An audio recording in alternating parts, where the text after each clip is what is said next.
What is the likelihood that the U.S. public, which is indeed becoming more cynical, there's no question about that, what's the likelihood it'll just turn away from questions like politics and foreign policy and so on? Is that the... Yeah. Yeah. Well, look, you can't predict tomorrow's weather, right?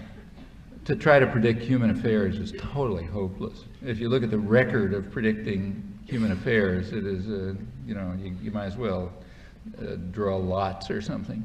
It's a much too complicated business to predict. It's the kind of thing you try to do something about, you don't predict. If you look at past history, you can find all kind of analogies and differences. So for example, take the United States. We've been through periods. This is not the first period of the kind we are now experiencing. I mean, it's never identical to what happened before, but there is a kind of a cycle. You look through history of the United States and England, the two most advanced societies, democratic societies since the early 1820s, there have been repeated periods which have been hailed, as the end of history, utopia of the masters. The people are driven down into apathy and cynicism. The guys who ought to own the place run everything. Perfection has been reached. The first such period was in England in the 1830s. Remember that the classical, Adam Smith was not the founder of what's called classical economics. He was pre-capitalist, he had all kind of weird ideas, so we'll put him aside.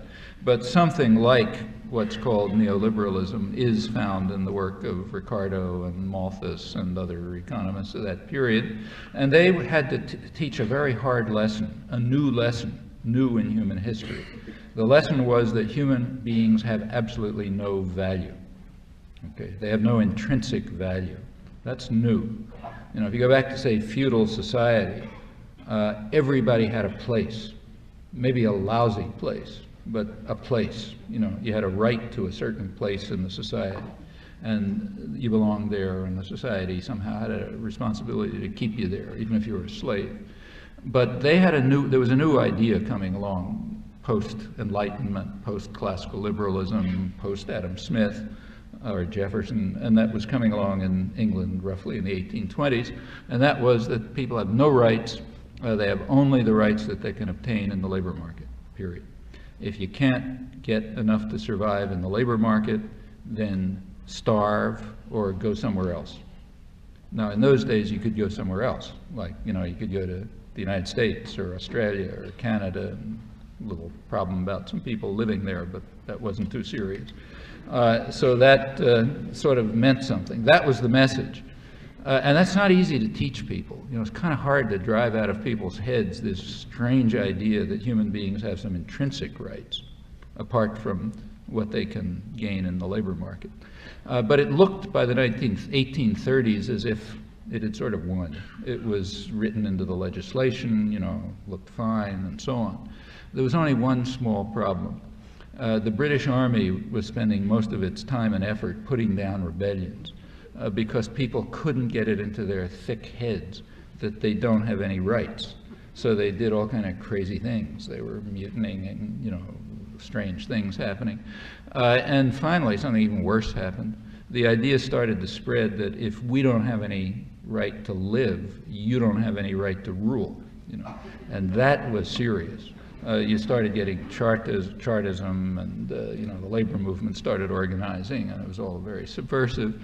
And fortunately, the science, which according to Ricardo was equivalent to Newton's laws of gravitation, the science turns out to be kind of flexible. So it changed a little bit, and it suddenly turned out that, you have to have something like what later on is called social democracy. So there is a right to live, and you have to have a social contract, and so on. Okay, you go another 30, 40 years, say the 1880s, looked like the same thing was happening. Again, there was talk about perfection, finality, nobody has any rights, and so on and so forth. Again, the thing blew up. Same was going on in the United States. I won't go on with England, because they did establish a pretty stable social contract, which only changed very recently, in fact. In the United States, which had a much harsher history in this respect, the 1890s were a period of real violent repression of individual rights. They're called the gay 90s, and they were gay for some people, but not for working people in Western Pennsylvania, for example. I won't go through the history, but you ought to know it if you don't.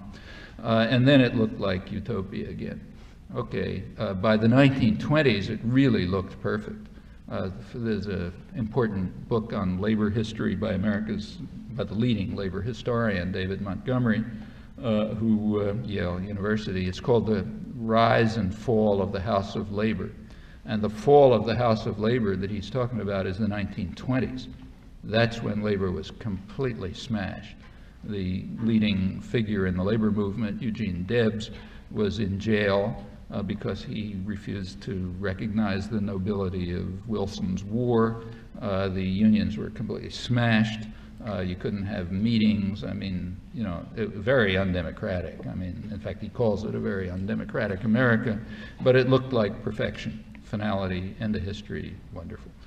10 years later, the whole thing blew up. You could ask that, the question you were asking could have been raised then. In fact, could have been raised in the gay 90s too, or the 1830s. Turned out 10 years later, the whole thing blew up. Workers are taking over factories. I mean, that's half a step before kicking out the bosses altogether and just running them. There was, the United States was forced into a kind of social contract called the New Deal. There was a big attack, huge corporate propaganda, big, fear and concern about this. By the 1950s, it looked like it was back in shape again.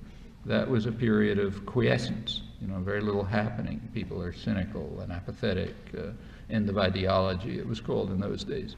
1960s, everything blew up again. By now we're into your lifetimes, you know what happened.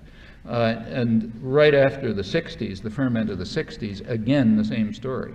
An attempt to drive everybody back into their holes, narrow the sphere of democratic participation, put the wealth back where it belongs, into the pockets of the rich folk, and so on.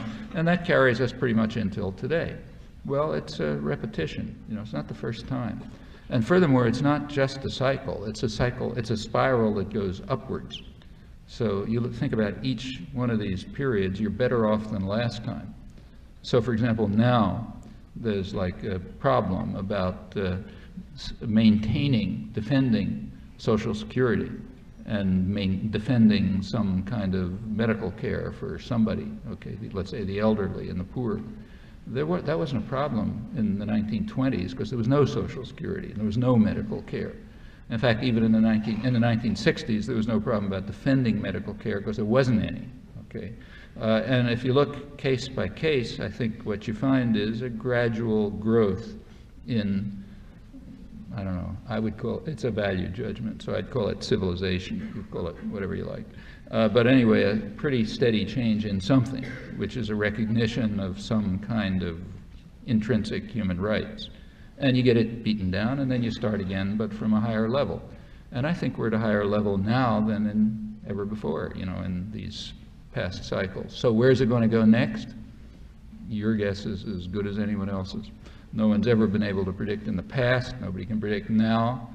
You can just say that, yes, we're back in another familiar period, and it could lead to something like, the movements of the 60s and the 30s, or it could lead to fascism.